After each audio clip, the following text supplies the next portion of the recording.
بسم اللہ الرحمن الرحیم۔ السلام علیکم دوستو، دنیا بھر کی خبروں میں آج آپ سنیں گے، لیکن اس سے پہلے اگر ہو سکے تو لائک اور سبسکرائب کا بٹن ضرور دبا لیں۔ شکریہ۔ ایران ایٹمی ہتھیاروں کے در پہ نہیں ہے، روس۔ بھارتی میڈیا کی کینیڈا کو ایٹمی حملے کی دھمکی۔ عمران خان کے بغیر کوئی بھی الیکشن نہیں ہوگا، تحریک انصاف۔ اسٹیبلشمنٹ کی طرف سے عمران خان کی طرح نواز شریف پر بھی کانٹا لگ چکا ہے۔ سعودیہ کے بعد مزید کئی مسلم ممالک ہمیں تسلیم کر لیں گے، اسرائیل۔ پاکستان میں بجلی پیدا کرنے والے بہت زیادہ منافع لے رہے ہیں، عالمی بینک۔ انڈیا کا حال بھی پاکستان جیسا ہوگا، تو آئیے چلتے ہیں تفصیل کی جانب۔ روس نے ایٹمی ہتھیار کے حرام ہونے کے بارے میں آیت اللہ علی خامنائی کے فتوے کی جانب اشارہ کرتے ہوئے کہا ہے کہ ایران ایٹمی ہتھیار بنانے کی کوشش نہیں کر رہا۔ کوئی نہیں چاہتا کہ دنیا میں ایٹمی اسلحہ رکھنے والے ملکوں کی تعداد میں اضافہ ہو۔ اسلامی جمہوریہ ایران نے بارہا اعلان کیا ہے کہ اس کا ایٹمی ہتھیار بنانے کا کوئی پروگرام نہیں ہے۔ اس سلسلے میں آیت اللہ خامنائی نے بھی فتویٰ دیا ہے۔ اسی بنا پر ہم سمجھتے ہیں کہ چونکہ وہ ایٹمی اسلحہ نہیں بنائیں گے، لہذا ایران کے پڑوسی بھی اس راستے پر چلنے کے بارے میں نہیں سوچیں گے۔ روس نے دوستو یہ بات سعودی ولی عہد محمد بن سلمان کے حالیہ بیان میں کہی ہے۔ محمد بن سلمان نے امریکہ کے فاکس ٹی وی چینل سے انٹرویو میں کہا تھا کہ ایٹمی اسلحے کا کوئی فائدہ نہیں ہے، کیونکہ اس کا استعمال نہیں کیا جا سکتا اور دنیا ایک اور ہیروشیما کا تحمل نہیں کر سکتی۔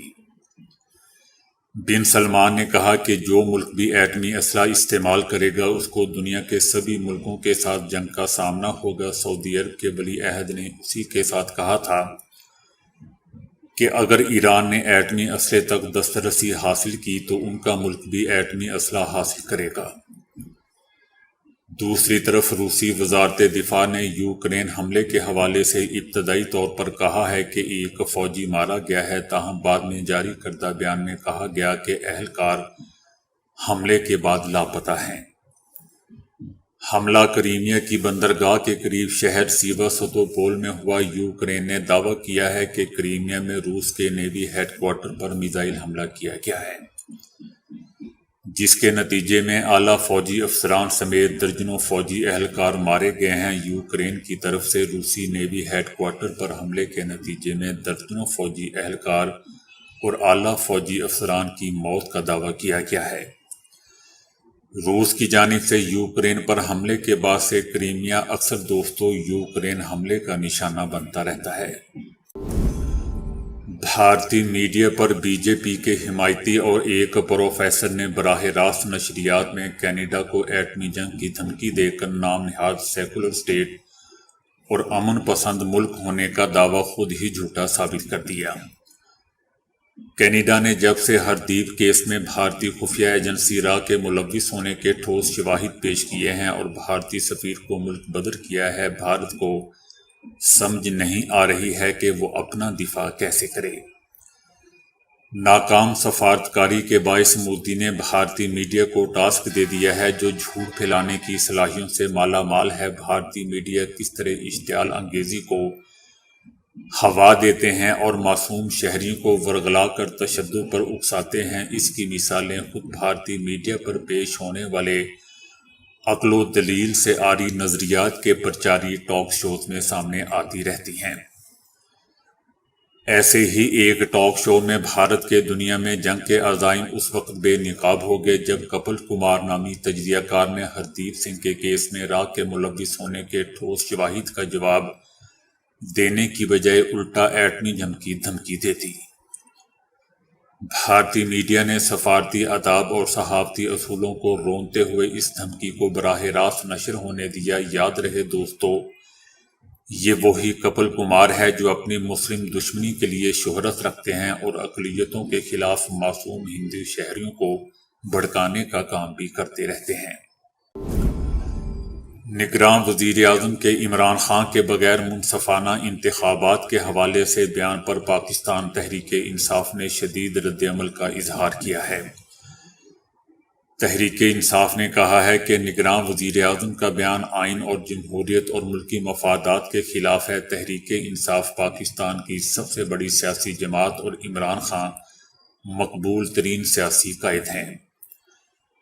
نگراں وزیر اعظم کو معلوم ہونا چاہیے کہ عمران خان یا تحریک انصاف کی شمولیت کے بغیر کروایا گیا کوئی بھی الیکشن غیر آئینی، غیر قانونی اور غیر اخلاقی ہوگا، جسے عوام ہرگز قبول نہیں کریں گے۔ سیاسی قیادت اور جماعتوں کو مصنوعی غیر جمہوری اور غیر آئینی طریقوں سے انتخاب سے باہر کرنے کے نتائج ہمیشہ تباہ کن ہوا کرتے ہیں۔ تحریک انصاف نے کہا ہے کہ انوار الحق کاکڑ اپنے بیان کی فوری وضاحت کریں اور بطور نگراں وزیر اعظم اپنی حکومت کو جمع تفریق کے شر انگیز منصوبوں سے مکمل الگ کر لیں۔ اسٹیبلشمنٹ کی ایک کور ابھی تک نواز شریف کے حق میں نہیں ہے کیونکہ وہ سول بالادستی کی بات کرتے ہیں۔ ان کے مطابق شہباز شریف زیادہ موزوں امیدوار ہیں۔ نواز شریف کے بیان سے لگتا ہے کہ ان کے اور اسٹیبلشمنٹ کے مابین تناؤ ہے۔ نواز شریف کا تازہ بیانیہ اس بات کا رد عمل ہے کہ اسٹیبلشمنٹ ان کی بجائے شہباز شریف کو قابل قبول امیدوار سمجھتی ہے۔ نواز شریف احتساب کی بات پاکستان آ کر جلسے میں کرتے تو اس کا اثر اور ہوتا، مگر پاکستان آنے سے پہلے ہی جس طرح نواز شریف یہ بیان دے رہے ہیں، لگتا ہے کہ ان کے اور اسٹیبلشمنٹ کے مابین تعلقات میں کچھ گڑبڑ ہے۔ مریم نواز وزیر اعلیٰ پنجاب بننا چاہتی ہے اور انہوں نے اپنی ٹیم بنانی شروع کر دی ہے۔ حلقہ بندیوں کا عمل جب تک مکمل نہیں ہو جاتا، الیکشن کمیشن انتخابات کی واضح تاریخ نہیں دے سکتا۔ اسرائیل نے دعویٰ کیا ہے کہ سعودی عرب کے بعد 6 یا 7 دیگر مسلم ممالک بھی ہمارے ساتھ سفارتی اور تجارتی تعلقات بحال کر لیں گے۔ ایسے کئی مسلم ممالک کے حکومتی اعلیٰ حکام اسرائیل کے ساتھ رسمی تعلقات رکھتے ہیں، لیکن وہ جلد باضابطہ طور پر اسرائیل کو تسلیم کر لیں گے۔ جیسے ہی سعودی عرب کی جانب سے اسرائیل کو تسلیم کرنے کا اعلان کیا جائے گا، دیگر 6 سے 7 مسلم ممالک بھی اسرائیل کے ساتھ سفارتی اور تجارتی تعلقات بحال کر لیں گے۔ تاہم اسرائیل نے دوستو یہ نہیں بتایا کہ وہ کون سے مسلم ممالک ہیں جن کے رہنماؤں سے ان کی ملاقاتیں ہوئی ہیں اور جو اسرائیل کو تسلیم کرنے کی حامی بھر چکے ہیں، لیکن بس سعودی عرب کے فیصلے کے منتظر ہیں۔ اسرائیل نے ایک بار پھر اس دعوے کو دہرایا ہے کہ سعودی عرب اسرائیل کو تسلیم کرنے کے فیصلے سے کچھ دوری پر ہے۔ دونوں ممالک کے درمیان معاہدہ تقریباً طے پا چکا ہے۔ سعودی عرب کے ساتھ امن معاہدے کا اعلان جلد ہو جائے گا، جس کا مطلب مسلم دنیا اور یہودیوں کے درمیان امن اور خطے میں تعمیر و ترقی کے دور کا آغاز ہو جائے گا۔ یاد رہے دوستو کہ سعودی عرب اور اسرائیل کے درمیان تعلقات کی بحالی کے لیے امریکہ سر توڑ کوشش کر رہا ہے اور معاہدے کے جلد طے پانے کے دعوے بھی کر چکا ہے، جبکہ دوسری جانب سعودی عرب نے اس حوالے سے اپنے موقف کو دہرایا ہے کہ فلسطین کے 2 ریاستی حل کے بغیر اسرائیل کے ساتھ تعلقات کی بحالی ناممکن ہے۔ یاد رہے دوستو کہ 2 دن پہلے اقوام متحدہ کی جنرل اسمبلی کے اجلاس سے خطاب میں اسرائیلی وزیر اعظم نیتن یاہو بھی سعودی عرب کے ساتھ جلد تعلقات کی بحالی اور مستقبل میں مسلم ممالک کے ساتھ یہودی ریاست کے امن کوریڈور کے قیام کا دعویٰ بھی کر چکے ہیں۔ عالمی بینک کا کہنا ہے کہ پاکستان میں موجودہ نظام سے بجلی پیدا کرنے والوں کو بہت زیادہ منافع مل رہا ہے۔ پاکستان کو انسانی وسائل جیسے مسائل کا بھی سامنا ہے۔ بچوں کی ذہنی اور جسمانی نشو و نما بھی ایک بڑا مسئلہ ہے۔ پاکستان تمباکو سمیت سماجی طور پر نقصان دہ اشیاء پر ٹیکس بڑھائے۔ پاکستان میں سالانہ 7.2 کھرب کی بجائے 14 سے 15 کھرب روپے وصولی ہو سکتی ہے۔ ٹیکسوں کی شرح میں 3% اضافے کے لیے ریل اسٹیٹ اور زراعت پر بھی ٹیکس لگایا جائے۔ پاکستان کو امیر طبقے پر ٹیکس استثناء ختم کرنا ہوگا۔ موجودہ نظام سے بجلی پیدا کرنے والوں کو بہت زیادہ منافع مل رہا ہے۔ بجلی کی تقسیم کار کمپنیوں میں بد انتظامی سے نقصانات میں اضافہ ہو رہا ہے۔ امریکہ چائنا کے خلاف ایک وسیع حصار قائم کرنے کے درپے ہے اور اس کے یہ تمام منصوبے اسی مقصد کے لیے ہے۔ اب امریکہ خطے میں چائنا کے ون بیلٹ کوریڈور کے مقابلے میں ایک نیا کوریڈور بنانے جا رہا ہے۔ اس نئے کوریڈور کی تشکیل میں انڈیا کا کردار بہت اہم ہے۔ چائنا کا ون بیلٹ کوریڈور پاکستان سے گزر رہا ہے، جو چائنا کے صوبے سینکیانگ سے پاکستان میں داخل ہوتا ہے اور وہاں سے نکل کر متحدہ عرب امارات سے جا ملتا ہے۔ امریکہ اب اس کے مقابلے میں یہ نیا کوریڈور بنانا چاہتا ہے، جو انڈیا سے شروع ہو کر خلیجی ریاستوں سے گزرتا ہوا یورپ جا پہنچتا ہے۔ یہ کوریڈور انڈیا سے اردن اور وہاں سے سعودی عرب اور پھر اسرائیل کی حیفا بندرگاہ تک جا پہنچتا ہے۔ اس کے بعد یونان کی بندرگاہ کے ذریعے یورپ تک جا ملتا ہے۔ دہلی میں G20 کے سربراہی اجلاس میں امریکہ کے صدر جو بائیڈن نے ایک نئے تجارتی راستے کو متعارف کروایا تھا، جو انڈیا سے شروع ہو کر خلیجی ریاستوں کے ذریعے یورپ تک جا پہنچتا ہے، جس کا مقصد انڈیا، مشرق وسطیٰ اور یورپ کو ریلوے لائن، کشتیوں کے روٹ، تیز رفتار ڈیٹا کیبل اور تیل اور گیس کے پائپ لائنز کے ذریعے آپس میں ملانا ہے۔ اس پروجیکٹ کا اہم نقطہ دوستو یہ ہے کہ اس میں اسرائیل بھی شامل ہے۔ امریکی صدر کے اس اعلان پر فوراً ہی مختلف جانب سے رد عمل آنا شروع ہو گیا ہے۔ یہ منصوبہ بہت زیادہ صلاحیتوں کا حامل ہے، لیکن ابھی معلوم نہیں اس کی تکمیل میں کتنا عرصہ لگ جائے گا۔ اس کا مقصد چائنا کے ون بیلٹ ون روڈ منصوبے کے مقابلے میں نیا کوریڈور فراہم کرنا ہے۔ انڈیا ابتدا میں دوستو اس منصوبے پر عمل پیرا ہونے میں شک و شبے کا شکار تھا۔ انڈیا اس بات پر اصرار کر رہا تھا کہ انڈیا کو جدید ترین ہتھیار فراہم کیے جائے، لیکن امریکہ اس پر راضی نہیں ہو رہا تھا۔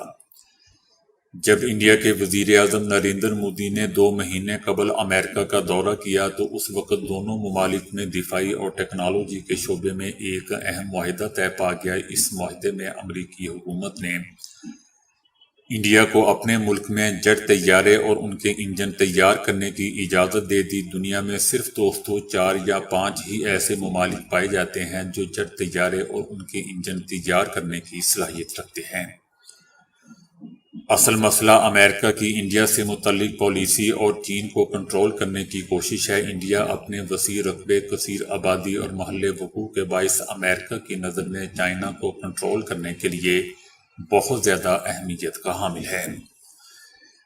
انڈین حکمراں پہلے تو نہیں مان رہے تھے کہ چائنا کو کنٹرول کرنے میں امریکہ کا ساتھ دیں اور امریکہ کے اتحادی کے طور پر چائنا سے ٹکر لیں، لیکن اب یوں محسوس ہوتا ہے کہ جیسے انڈیا کی پالیسی تبدیل ہوتی جا رہی ہے۔ انڈیا چائنا کو کنٹرول کرنے کے لیے امریکہ کے شروع کردہ کھیل میں شامل ہو چکا ہے، اور دوستو لگتا ہے کہ انڈیا کا حال بھی پاکستان جیسا ہی ہوگا۔ اکثر لوگ اپنے ناخنوں کو دانتوں سے کترتے رہتے ہیں اور لاکھ کوشش کے باوجود ان کی یہ عادت نہیں جاتی، لیکن بعض تدابیر اختیار کر کے اس کیفیت سے چھٹکارا حاصل کیا جا سکتا ہے۔ نفسیات دانوں کا خیال ہے کہ یہ عادت اکثر بچپن میں ناحق ہو جاتی ہے اور عمر بھر جاری رہ سکتی ہے۔ اسے طبی زبان میں اونیکوفیجیا کہتے ہیں، جو بظاہر بے ضرر لگتی ہے، لیکن اس کے منفی اثرات بہت ہیں اور یہ آپ کو بیمار بھی کر سکتی ہے۔ ماہرین طبی اور نفسیاتی بنیادوں پر ناخن چبانے کی جو وجوہات بیان کرتے ہیں، ان میں بے چینی، ذہنی تناؤ اور اداسی وغیرہ میں ناخن کھانے کی عادت پڑ جاتی ہے، کیونکہ اس سے انسان خود کو مصروف سمجھتا ہے۔ بسا اوقات بہت مصروفیت اور ارتکاز کی وجہ سے بھی لوگ بے دھیانی میں ناخن چبانے لگ جاتے ہیں۔ بعض افراد ناخن چبانے سے وقتی طور پر بے چینی میں آرام اور جزوی وقتی سکون پاتے ہیں۔ بسا اوقات ناخن چبانے کی عادت بعض دماغی امراض مثلاً ADHD، OCD، گھبراہٹ اور بے چینی کو ظاہر کرتی ہے۔ پھر انگلیوں کے جراثیم اور بیکٹیریا منہ میں جانے لگتے ہیں۔ اگر ناخن کا کوئی حصہ پیٹ میں چلا جائے تو اس سے معدے اور آنتوں کے انفیکشن کا خطرہ بڑھ جاتا ہے۔ ناخن کترنے سے جان چھڑانے کا ایک طریقہ تو یہ ہے کہ بڑھنے پر انہیں کٹر سے تراش دیا جائے۔ منہ میں سونف رکھ کر چباتے رہیں یا پھر چیونگم کی عادت اختیار کیجیے۔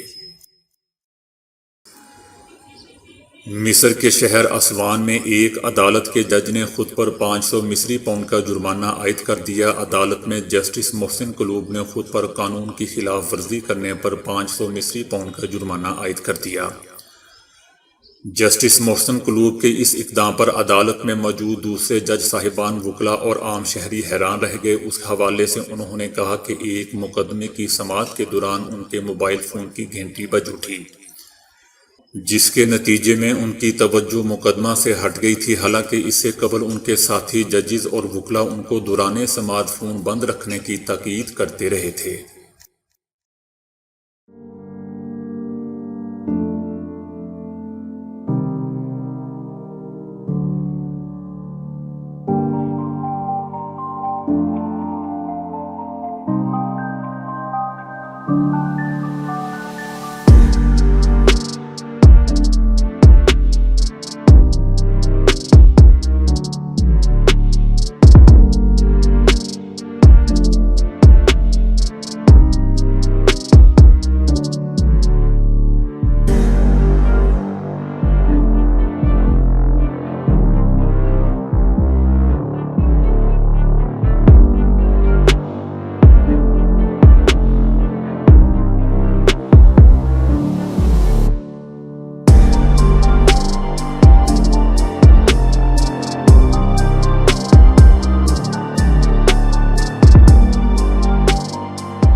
تو دوستو ابھی کے لیے اتنا ہی۔